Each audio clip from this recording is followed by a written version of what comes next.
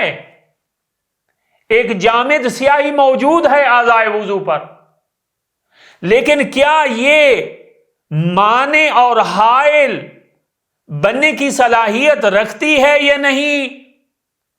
پانی کو سکن تک پہنچنے میں مانع ہے یا نہیں۔ اگر یہ آپ کو شک وضو کرنے سے پہلے ہوتا ہے، یہ دونوں شک، تو اس صورت میں آپ کے لیے ضروری ہے کہ اگر آپ کو شک ہے مانع کے موجود ہونے میں، کیا کوئی چیز مانع ہے یا نہیں، تو آپ کے لیے ضروری ہے کہ آپ اس حد تک چھان بین کریں کہ آپ کو یقین اور اطمینان حاصل ہو جائے کہ کوئی مانع موجود نہیں ہے۔ اور اسی طرح اگر آپ کا شک اس چیز میں ہے کہ یہ چیز موجود تو ہے اعضائے وضو پر، لیکن مانع بننے کی صلاحیت رکھتی ہے یا نہیں، تو اس صورت میں یا آپ اسے زائل کریں یا آپ کو یقین اور اطمینان ہو جائے کہ یہ مانع بننے کی صلاحیت نہیں رکھتی، تب آپ کا وضو صحیح ہوگا۔ اس کو ہم فقہ کی اصطلاح میں قاعدہ اشتغال کہتے ہیں، جو کہ میں گزشتہ دروس میں بیان کر چکا ہوں۔ لہذا اگر وضو کرنے سے پہلے آپ کو شک ہوا تو پھر آپ کو یقین اور اطمینان ہونا چاہیے کہ یہ چیز مانع نہیں، کوئی چیز مانع موجود نہیں ہے، یا یہ چیز مانع بننے کی صلاحیت نہیں رکھتی۔ تب آپ کا وضو صحیح ہوگا، ورنہ آپ کا وضو صحیح نہیں ہوگا۔ لیکن اگر آپ کو جو ہے وہ شک وضو کرنے کے بعد ہوتا ہے کہ میرے اعضائے وضو پر کوئی مانع موجود تھا جب میں وضو کر رہا تھا یا مانع موجود نہیں تھا، یا ابھی ایک میں نے چیز دیکھی ہے اعضائے وضو پر جو مانع تو ہے، لیکن کیا یہ وضو کے ٹائم موجود تھی یا موجود نہیں تھی، یہ وضو کرنے کے بعد آپ کو شک ہو رہا ہے، تو اس صورت میں آپ کا وضو صحیح ہے، آپ کو دوبارہ وضو کرنے کی ضرورت نہیں ہے۔ اور اسی طرح اگر وضو کرنے کے بعد آپ کو شک ہوتا ہے کہ یہ جو سیاہی جامد موجود ہے یہ صلاحیت رکھتی ہے مانع بننے کی یا نہیں، یہ آپ کو وضو کرنے کے بعد شک ہوتا ہے، تو اس صورت میں بھی آپ کا وضو صحیح ہے۔ لہذا خلاصہ یہ ہوا 10ویں شرط کا کہ جب آپ وضو کرنے لگیں، وضو کرنے سے پہلے آپ کو یقین ہونا چاہیے، اطمینان ہونا چاہیے کہ میرے اعضائے وضو پر کوئی مانع موجود نہیں ہے، یا کوئی چیز مانع بننے کی صلاحیت رکھتی ہے یا نہیں، یا آپ اسے زائل کریں یا آپ کو یقین ہو کہ یہ مانع یا حائل نہیں ہے پانی کو سکن تک پہنچنے میں۔ اور اگر آپ کو شک جو ہے وہ وضو کے بعد ہوتا ہے